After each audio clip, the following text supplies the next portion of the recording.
Aquí estamos en un alboroto.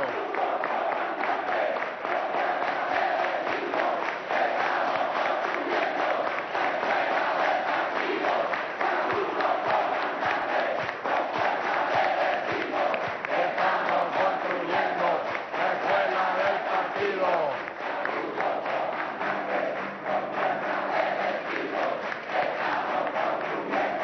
La escuela del partido. Bueno, ya podemos ver y oír el furor, es el furor socialista que hay aquí. Aquí estamos a la orilla del mar con una luna llena. ¿La vieron? Luna llena, o casi llena, pues. Estamos en la ciudad vacacional Los Caracas, en el estado Vargas, a la orilla del mar. Aquí está naciendo la escuela de cuadro del Partido Socialista Unido de Venezuela. La escuela de cuadro forma parte del sistema de formación socialista que lleva el nombre de Simón Rodríguez, el gran Robinson de América. El Robinson de América. Un sistema de formación socialista. Y la escuela de cuadro que ya nació, aquí está, este es el primer taller, es un primer taller de activación, o más bien de formación de activadores de nuestro sistema de formación socialista. Y esto, lo que aquí se ha comenzado a hacer, yo quiero decirlo así, bueno, es vital para la revolución bolivariana. No solo para el partido, es vital para el partido, es vital para la revolución bolivariana, es vital para la patria bolivariana, la formación socialista. No habría revolución posible si nosotros no nos formamos, no solo los cuadros, sino el partido como un todo, el pueblo como un todo. Pero los cuadros son eso, como activadores, como generadores, impulsores, motores. Recordemos aquella tesis de Antonio Gramsci, el partido de masa, ¿no?, que somos, debe ser no solo de masa, no basta, no es suficiente. Debe ser un partido de masa que genere sus propios cuadros. O sea que el partido es un generador de cuadros, de líderes, de activadores, de motores. ¡Viva Bolívar! ¡Viva Junín! Ese es el papel de nosotros los venezolanos. Perdóname tú, bueno, tú también eres como venezolano, Orlando. Pero digo los venezolanos, venezolanas, para ubicarnos en la historia. Primera pregunta de la jornada, pregunta generadora. Vean, internalicemos cada una de ustedes, mujeres, cuadros del Partido Socialista. Cada uno de nosotros, hombres del Partido Socialista. El papel que estamos jugando es el mismo que jugó Bolívar y aquel pueblo hecho ejército un día como hoy en Junín, en Ayacucho, al frente del Mariscal de América. Eso nos ha tocado a nosotros como herencia. Juguemos nuestro rol. Sumémonos en cuerpo y alma, íntegramente como individuo y como colectivo, a la jornada por la nueva independencia de nuestro pueblo, de Venezuela y de la América Latina y el Caribe. La independencia, de eso se trata. Es, ahora sí, lograr la victoria eterna, la revolución de independencia y construir la patria venezolana y la patria grande y unida de América Latina y el Caribe. Ese es el objetivo. Imagínense ustedes la carga que pesa sobre nuestros hombros.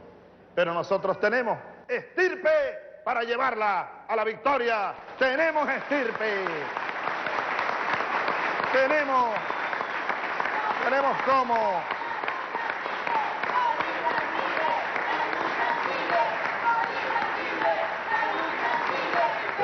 cómo.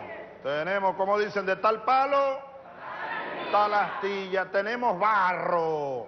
Nosotros somos los hijos de Bolívar, las hijas de Bolívar, de Josefa Camejo, de Luisa Cáceres, de José Leonardo Chirino, de Guaycaipuro. Aquí estamos nosotros, somos los hijos de ellos y de ella. Hagámoslo ahora, nos tocó a nosotros. Eso no lo elegimos nosotros. No, es producto de la evolución histórica. Si vamos a analizar la historia, Orlando, Mario, ustedes que son historiadores, Iraida, ¿no? Bajo el, ¿cómo se llama?, el visor de Carlos Marx, por ejemplo, y el marxismo, bueno, es la evolución de las condiciones objetivas, las condiciones subjetivas, ¿sí? El tiempo histórico, como dice Iván Mesaro, el tiempo histórico, o como decía Víctor Hugo, el gran escritor francés, no hay nada más poderoso que la idea cuya época ha llegado. Nada más poderoso que eso. Ahora montémonos sobre esa idea, sobre esa coyuntura, sobre estos acontecimientos. Bueno, a ver, compadre, ¿cómo te llamas tu hermano? ¿Ah? Ernesto Ruiz, mi comandante. Ernesto, Sí. como el Che. Con el compromiso de llamarme Ernesto. Compromiso. ¿De dónde eres tú, Ernesto? De Moraga, mi comandante. Monaga, Maturín. Maturín, exactamente. Maturín, la del Guarapiche, la de Juana Ramírez, la avanzadora, la libertadora Juana Ramírez. Bueno, Ernesto, esa primera pregunta generadora, a ver, háblanos de ella. Mi comandante, creo que es necesario un poquito reafirmar el hecho de por qué la pregunta, ¿no? Correcto. Y en ese contexto, el trabajo que se estuvo haciendo es un poco como un elemento metodológico. La pregunta por sí sola puede ser cualquier otra pregunta, pero en el hecho de fondo de la metodología que se está intentando desarrollar, significa es la posibilidad real de que esta dinámica, que hemos llamado dinámica de sistematización, genere en el individuo la capacidad de entrar en conciencia con su realidad para poder transformarla. Entonces, es un método incluso que cuando estuvimos realizando las distintas discusiones, llegamos a la conclusión de que todos quienes estamos aquí en este momento, hemos pasado aquí y un poquito en la pregunta que usted le hacía a la camarada en un principio, ¿por qué estamos? Es que somos reconocidos y fuimos reconocidos por este equipo que está aquí presente como personas, grupos que hemos venido trabajando en el área de formación, y eso fue un reconocimiento que hicieron nuestros camaradas a esa labor que se viene realizando allí. Entonces, hemos transitado tratando de ver cómo asumimos el papel de la formación en la sociedad. Y el método, talleres, cursos, y es una forma lenta en lo que los resultados en términos de lo que necesita el pueblo ahorita son lentos. Entonces, bajo ese contexto se plantea una metodología que nos llama a despertar, y un poco es la forma de cómo dentro del seno de la población, dentro del seno de las comunidades, la gente empieza a aprender de sus propias experiencias y lo hace consciente de su proceso, y eso debería causar un proceso de explosión donde la gente consciente de su dinámica viene aprendiendo y viene asumiendo un proceso de transformación necesaria para este proceso. Entonces creo que es necesario que entendamos eso para que lo tengamos allí presente, ¿no? Y en el hecho concreto de la pregunta, que es una pregunta, si se quiere, que es la primera, ¿qué papel está llamado a jugar el pueblo de Bolívar al inicio del siglo XXI?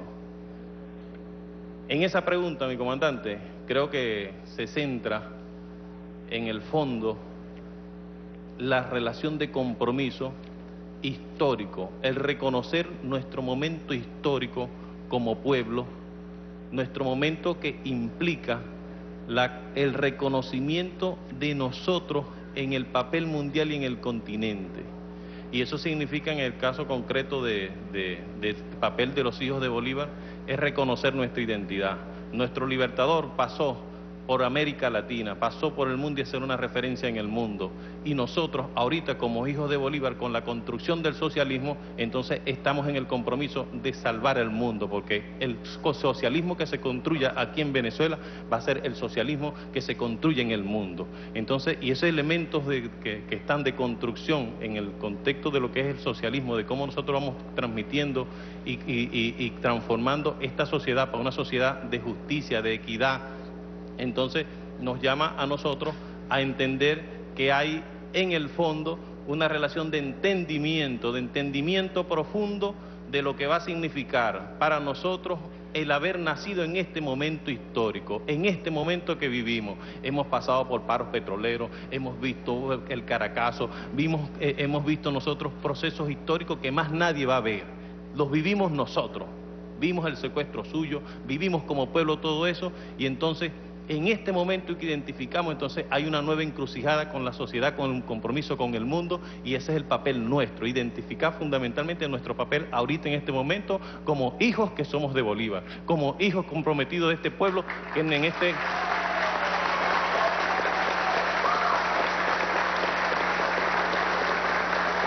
Bien, Ernesto, muchas gracias por tu reflexión y además por el valor agregado que le has dado a la introducción al programa, contextualizando la pregunta, porque la pregunta, como tú lo dices, por sí misma, se puede quedar en el aire, ¿no? Se trata, ustedes lo han llamado aquí, Ricardo, ¿no?, como objetivo de este eje temático, o de los ejes temáticos de esta primera jornada, han colocado un objetivo, lo voy a leer acá. Objetivo, sentido de pertenencia para el inicio de la tercera fase, o más bien tercer ciclo del proceso revolucionario venezolano.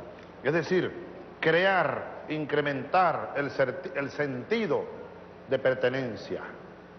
Y de ahí la conciencia. El conocimiento es fundamental. El que no sabe es como el que no ve. El conocimiento científico para uno ubicarse, como dice Mesaro en este buen libro, El desafío y la carga del tiempo histórico. El tiempo. Mire, uno de los desafíos del tiempo histórico, o los desafíos nuestros, pudiéramos decirlo así, que plantea Mesaro allí, es bien interesante, está en la necesidad de que nosotros seamos capaces de conectarnos con la realidad de las circunstancias que nos han tocado vivir, lo que él llama el tiempo limitado de la vida humana, de la vida de cualquiera de nosotros, conectarlo con el tiempo histórico ilimitado, y de ahí el marco de la historia. De ahí la necesidad de colocarnos en la perspectiva de la historia para entender bien de qué se trata, cuál es nuestro rol, incluso para entender lo que dice el poeta Andrés Eloy de esa manera: el mundo que yo sueño, la Venezuela que sueño, no la veré, pero ¿qué me importa? Me basta saber, eso sí, que en los ojos que la vean palpitará mi sangre, palpitaré yo, pues, en los ojos de mis hijos, en los ojos de nuestros nietos. Entonces cumplamos nuestra tarea, aunque terminemos hecho papillas nosotros en lo personal. ¿Qué importa? Lo que importa es la perspectiva histórica de la construcción de una patria. Y si miramos hacia atrás, bueno, Bolívar hizo lo suyo, por decir Bolívar, pero podemos decir Luisa Cáceres, allá tuvo su hija en prisión y le murió la niña, pero ella cumplió su papel. Guaycaipuro terminó liquidado, luchando solo contra un pelotón de españoles, y vio que iba a morir, y le mataron la mujer y las hijas, y le quemaban la choza, y el cacique, que era un gigante de 2 metros, agarró su lanza. ¿Qué más iba a hacer? Y salió y les dijo: vengan, españoles, para que vean cómo muere el último hombre libre de esta tierra. Y chocó solo contra 100 españoles y murió de pie Guaycaipuro. Eso somos nosotros. Es el rol. El rol. Hay otro libro maravilloso que yo conseguí cuando era muy joven, gracias a Dios. Me lo regaló José Esteban Ruiz Guevara, de Plejanov. El papel del individuo en la historia. Ese libro a mí me abrió los ojos. Yo andaba en un campo antiguerrillero pensando irme para la guerrilla, por allá por Oriente, un batallón antiguerrillero. Y cargaba el librito escondido ahí en el equipo de campaña. Y leía por allá de noche con una lamparita de esas que había que soplar, ¿no? Con gasolina blanca. Y leía para entender. Tenía 22 años, ya no entendía dónde estaba. Dios mío, ¿qué hago yo aquí buscando guerrilleros? Y los torturan y los matan. En esos días mataron a Jorge Rodríguez. Dios, ¿qué hago yo aquí? Me equivoqué de vida. Entonces me quería ir para la guerrilla. Hubiera sido una locura mayor. La guerrilla ya no tenía sentido, estaba totalmente partida en pedazos, derrotada. Sin liderazgo, casi sin excepción. Y creo que sin proyecto. Ahí anda Bandera Roja, ¿vean dónde está Bandera Roja? Bandera Roja, y para allá era que yo me iba a ir, para que Bandera Roja. Imagínate tú. Estaba por allá Carlos Betancourt, todavía Carlos Betancourt, y ¿cómo se llama? Bueno, y los demás. El Catire Rossi, creo que andaba por Morales Rossi, no, ese era de los de Douglas. Bueno, lo cierto es que yo andaba en eso y leyendo el libro, y leyendo el librito. Yo no entendía, Dios mío, qué duda tengo yo. Y ahí lo conseguí, la clave. No importa que tú estés encadenado en unas mazmorras, te tengan allá en un sótano encadenado. Si tú estás consciente del rol que estás jugando, encadenado en una mazmorra, dentro de un proceso de dimensiones mayores, pero ese es tu papel en ese momento, entonces tú eres libre. Soy libre, dije, no importa que esté aquí, porque mi papel está aquí. No importa, y así fuimos año tras año, hasta la jornada liberadora. Ahí me sentí libre. El 4 de febrero yo volé cadena y dije, ahora soy yo, rebelde, aquí estoy, lo que soy. Somos.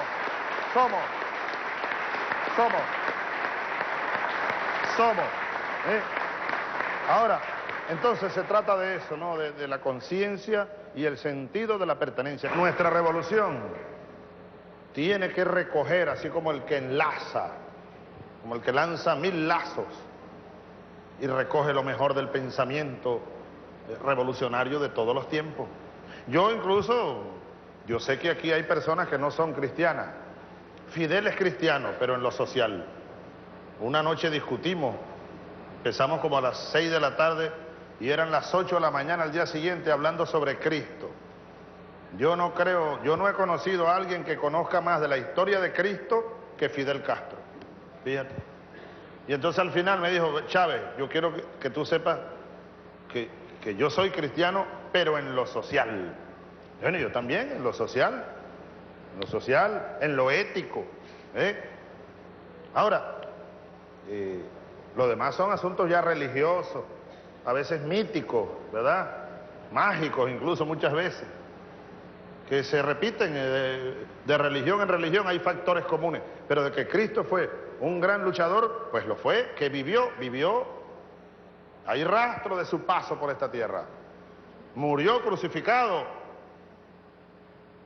que resucitó. Ahí entramos ya en los campos de la fe, pues, y de lo mítico incluso. Ahora,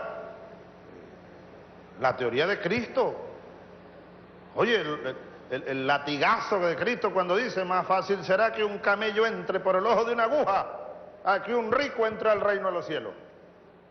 El sermón de la montaña de Cristo es un documento revolucionario, pues. El sermón de la montaña.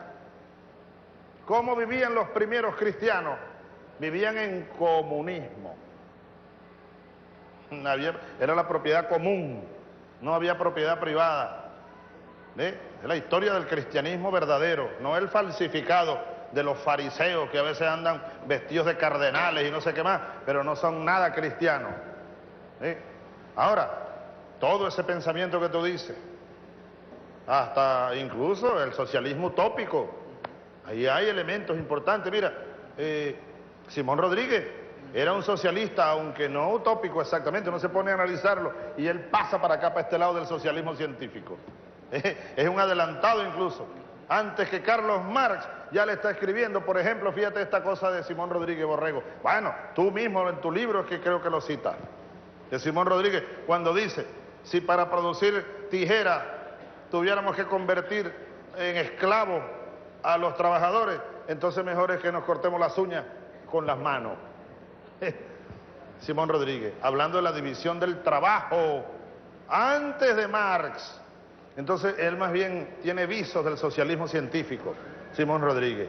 Es Simón Bolívar y su pensamiento, la igualdad es la ley de las leyes. Eso es fundamento del socialismo, es fundamento del socialismo. Bueno, Fidel, el Che, que también tú has recogido, Orlando, y nos has obsequiado esos esfuerzos tuyos de recuperar la memoria y el pensamiento profundo del Che Guevara.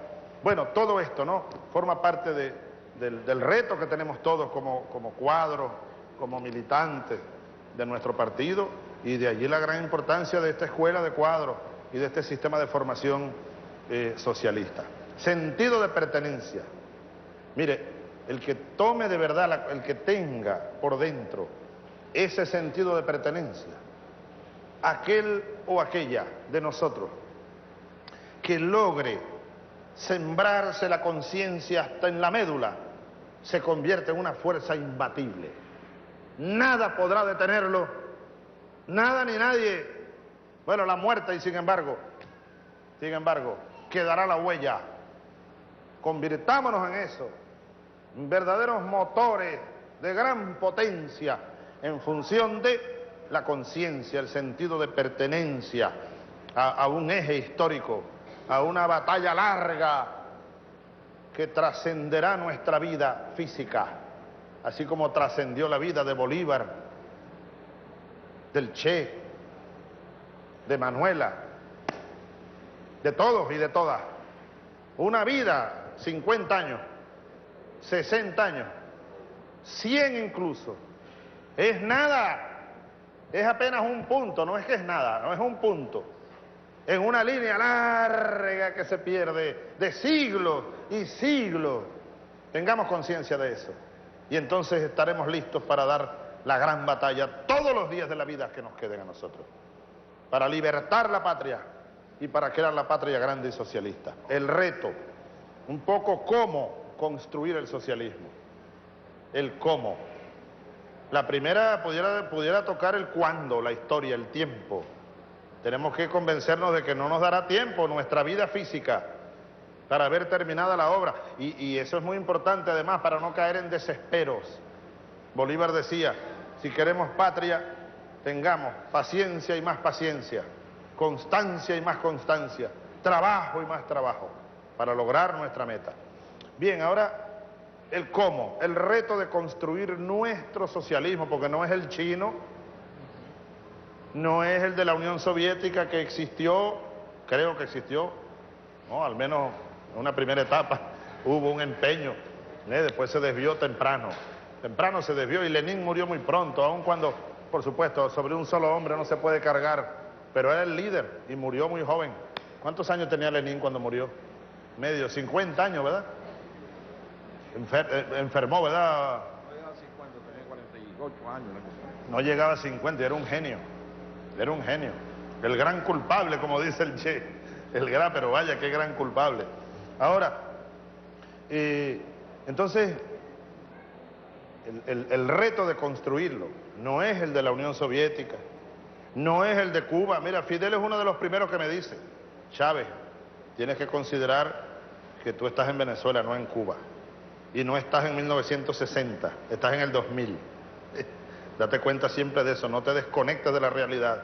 Entonces, ¿cómo construir el socialismo? Vaya cosa difícil, como es que dicen allá en Cuba, vaya cosa más grande, compadre. Vaya cosa difícil, mucho más